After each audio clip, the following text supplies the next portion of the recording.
afternoon, everybody, and welcome to Go Beyond. My name is Alyssa Robinson. I am the digital strategist here at Treach, and I am here with our senior pastor, Reverend Daniel Humbert. Hey. And Go Beyond is a time that we have a conversation about the message from worship on Sunday. So I want to invite you, if you didn't get to tune into worship or you missed it yesterday for some reason, you can always catch it at tmumc.org. And but today we're going to go through the huddle discussion, which you can find in the TMUMC app in the sermon notes. So I'm just going to jump into our very first question, because this week we were focusing on worry and stress and how to overcome worry and stress and find hope. But first, what worry do you need to hand over to God? Wow, what worry? Well, there's a bunch. And so I'm going to, name one that just is constant for me and my wife, Kay, which is, how do we raise our kids? We have a 16-year-old and a 25-year-old, and we're still raising both. And I constantly worry about, how's their life going to turn out? Have we done the right thing? What's the next thing we need to do? I suppose in all of the things that I worry about, that's the thing I worry about the most. I got to do something about it. Yeah, the word worry is hard for me because I don't think of myself as a worrier. My sister is, so I'm sure she would have a few things on her list that she worries about. But I would guess just a reoccurring theme, I don't know if it's necessarily a worry, have I done enough? And just thinking about in my relationships, in my work, in my activism, in anything that I'm doing, I always look back on it and say, did I do enough? Yeah. And the answer is almost always no. Yeah. You didn't do enough. You didn't say the right thing. You didn't do the right thing, or you didn't go far enough. Yeah. And I think that is, I don't know if I would call it a worry, but it's just, the thought that keeps reoccurring. Yeah. Yeah, no, I agree. And I think you're right, too, in terms of pointing out that, some folks worry more than others. It's just kind of a natural part of their sort of system. And I'm with you. I don't know that I worry all that often, but when I do, it can get you down, right? It can kind of suck the energy out of you because you're literally worried, right? You're stressed about it. And that's, of course, why we wanted to offer this, because we recognize that that's a huge component of many people's lives, is getting stressed out by work or family or whatever. And so there, part of the way to work on anything is to first address it. Hey, what is the issue? What is the thing I'm worried about? What am I stressed out about? Yeah. So question number 2, how can you rely on someone to help with worry? To me, that's like, so I suggested that one of the things we should do is rely on others. And for me, relying on others means I've got to be transparent enough and vulnerable enough to say, hey, I'm worried about this, or I'm stressed about this, or this thing is really bothering me. So part of it is just revealing, owning, acknowledging, recognizing. I think the other is to simply realize, golly, somebody might have some advice or some wisdom that might help out, right? And so for me, it's revealing, acknowledging, and then being willing to take some wisdom, some advice or guidance that folks are willing to offer. I think that relying on other people is a struggle for me. And I don't really have a good answer to this question because of that. Because I'm like, you don't rely on other people. You do it yourself. Yeah. But that's not a good answer. And I know that's not healthy. So I don't really know. It's something that I'm still trying to figure out. How do I rely on someone to help with worry? But I will say, I bring it up over and over again because it was my mental health crisis of the decade in my divorce. One of the ways one of my best friends helped me, because she knows me and she understands me. She and I took an Enneagram class together. Shout out to Lexi Reichman. I was in the midst of this worry and stress of I couldn't see what my future was. Sure, I didn't know what my future was. And I think that's where a lot of worry comes in, is when the future becomes cloudy for you. That's right. And what she did is she sent me a text one day and said, hey, I want to support you in any way I can.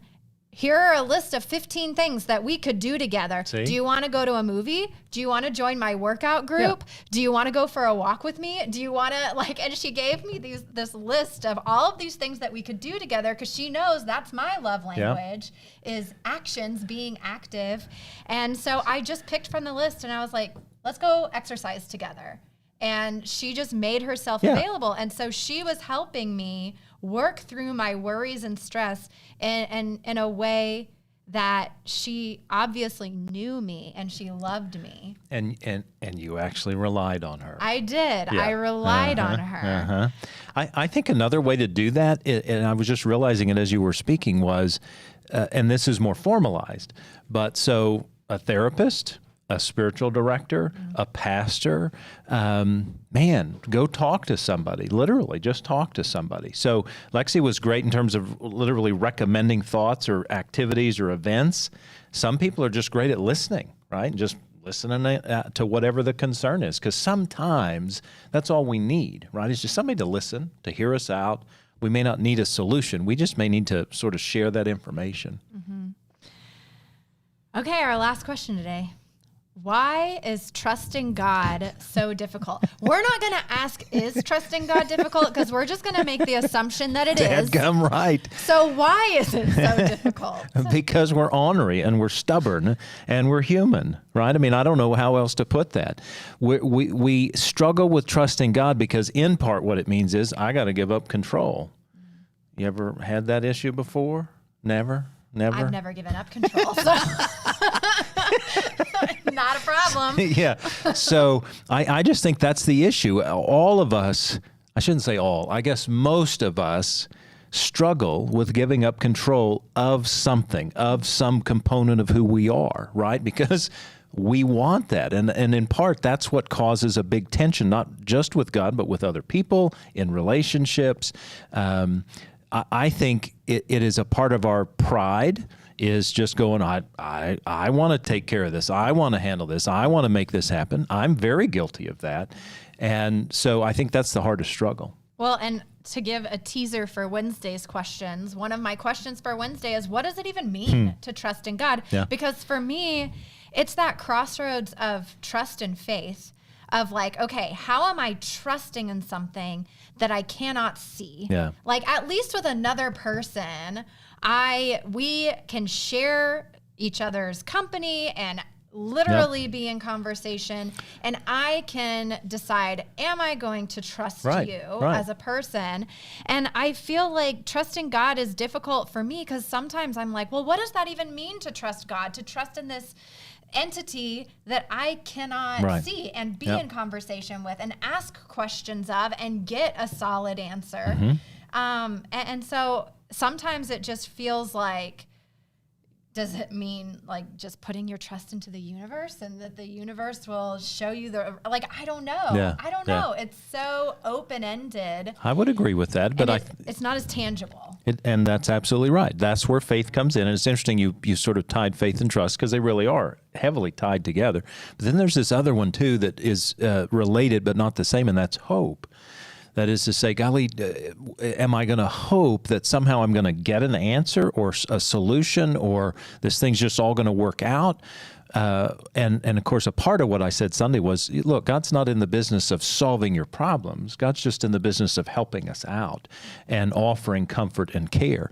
And so in part, that's what trust is. It's trusting that God can just give me some care and some hope in these things. Every once in a while, I do believe God gives us an actual answer and an actual solution. But I think we set ourselves up for failure when we expect that every single time we're in a dilemma, every single time we're confused or don't know what the future holds, or we're worried about, that God's going to give us a solution or an answer. That sets us up for failure.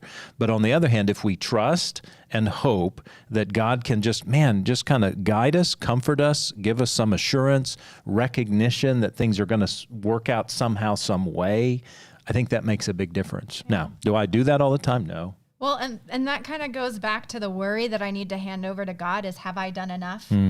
Because I think that I mistakenly feel that trusting in God equals sitting on your laurels. Of like, hey, I'm just going to let go and let God. Like, trust in God. Everything will work out for the best. And I'm no, Alyssa, you got to do something. Do something. And that's why God has put you here and given you the abilities that you have, is to do something. And so that's where trust feels passive to me. Yeah.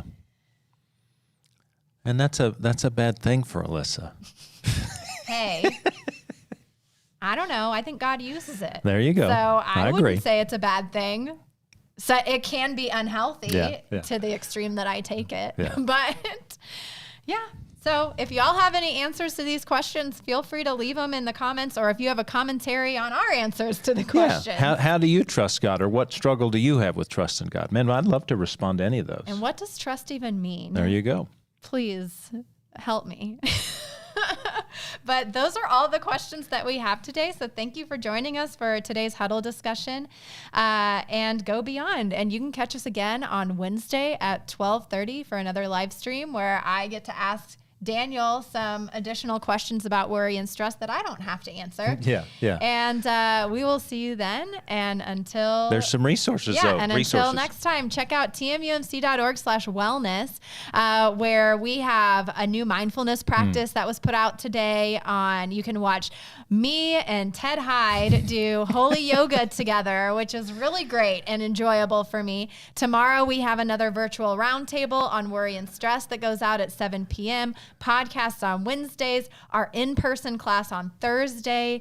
We've got a full week ahead of us, but you can check out all of it at tmumc.org/wellness, plus some extra events like our NAMI walk and a parenting fatigue workshop we have coming up. Cool. So tons of stuff. Good See stuff. it all at tmumc.org/wellness, and we will see you again on Wednesday. Take care, y'all.